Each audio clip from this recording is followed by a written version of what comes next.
Assalamualaikum warahmatullahi wabarakatuh. Izin memperkenalkan diri. Perkenalkan, nama saya Feli Salwanugraha. Saya mahasiswa dari Universitas Sultan Ageng Tirtayasa, Prodi Ilmu Kelautan kelas 2B. Di sini saya akan menerangkan materi tentang pengelolaan sumber daya kelautan dan pemanfaatan sumber daya manusia dari pengembangan 7 pilar pengembangan ekonomi kelautan. Ya, di sini Indonesia sendiri yaitu adalah negara kepulauan dengan lebih 17.000 pulau dan garis pantai sepanjang 91.000 km. Indonesia sendiri itu memiliki keanekaragaman hayati laut yang kaya dan menjadi rumah bagi berbagai macam dari berbagai sumber daya laut, termasuk ikan, udang, rumput laut, dan lain-lainnya.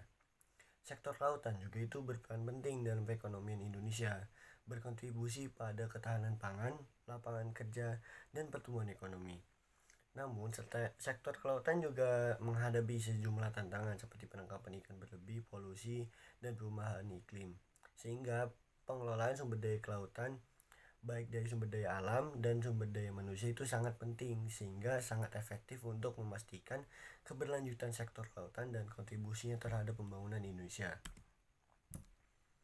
Lalu dalam tantangan pengelolaan sumber daya kelautan itu sendiri, yang pertama itu adanya penangkapan ikan berlebih. Dalam penangkapan ikan berlebih itu menyebabkan penurunan populasi ikan dan kerusakan ekosistem laut.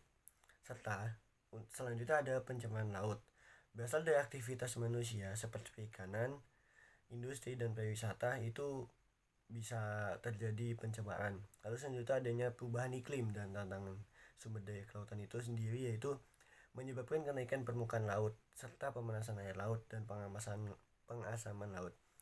Dan untuk pengasaman laut itu bisa terjadinya adanya coral bleaching, ya, yaitu pemutihan terumbu karang. Lalu adanya konflik antar pengguna. Dari konflik ini bisa terjadi dari pihak nelayan, khususnya di bidang manusianya itu sendiri. Lalu adanya yang terakhir, adanya kurangnya penegakan hukum. Penegakan hukum di sektor kelautan khususnya sekarang itu masih rendah, sehingga diperlukan adanya peningkatan SDM itu sendiri dalam pengelolaan sumber daya alam. Lalu untuk pemanfaatan sumber daya manusianya itu yang pertama yaitu meningkatkan kapasitas SDM. Di sini meningkatkan kapasitas SDM itu dengan cara melalui pendidikan, pelatihan, dan sertifikasi. Lalu yang selanjutnya adanya memperkuat peran masyarakat dalam pengelolaan sumber daya laut. Lalu yang ketiga adanya mendorong kewirausahaan sehingga pengelolaan sumber daya alam ini bisa dimanfaatkan dengan dikonsumsi. Contohnya rumput laut bisa dijadikan nori itu. Lalu yang ada meningkatkan akses modal bagi nelayan dan pengusaha perikanan. Lalu yang terakhir itu adanya membangun infrastruktur, itu untuk mendukung kegiatan ekonomi kelautan itu sendiri. Lalu yang terakhir itu lalu selanjutnya ada tantangan dan solusi.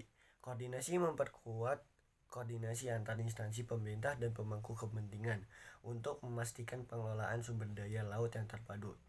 Lalu adanya pendanaan untuk meningkatkan program pengelolaan sumber daya laut dan pengembangan SDM.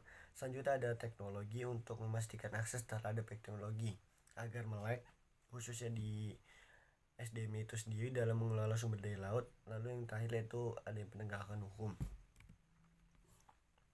Nah, dari dalam meningkatkan sumber daya alam dan sumber daya manusianya itu sendiri, itu adanya program berkelanjutan.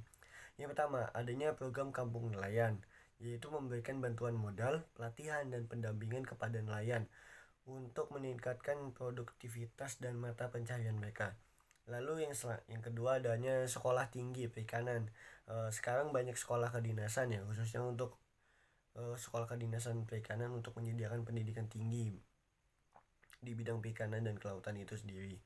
Lalu yang ketiga adanya balai besar, yaitu sebagai badan untuk pengembangan dan penelitian untuk teknologi budidaya laut dan penangkapan ikan. Lalu yang terakhir itu adanya komunitas konservasi laut. Itu adanya dengan adanya komunitas ini, yaitu bisa bekerja sama dengan masyarakat lokal untuk melindungi ekosistem laut. khususnya di kelautan itu sendiri.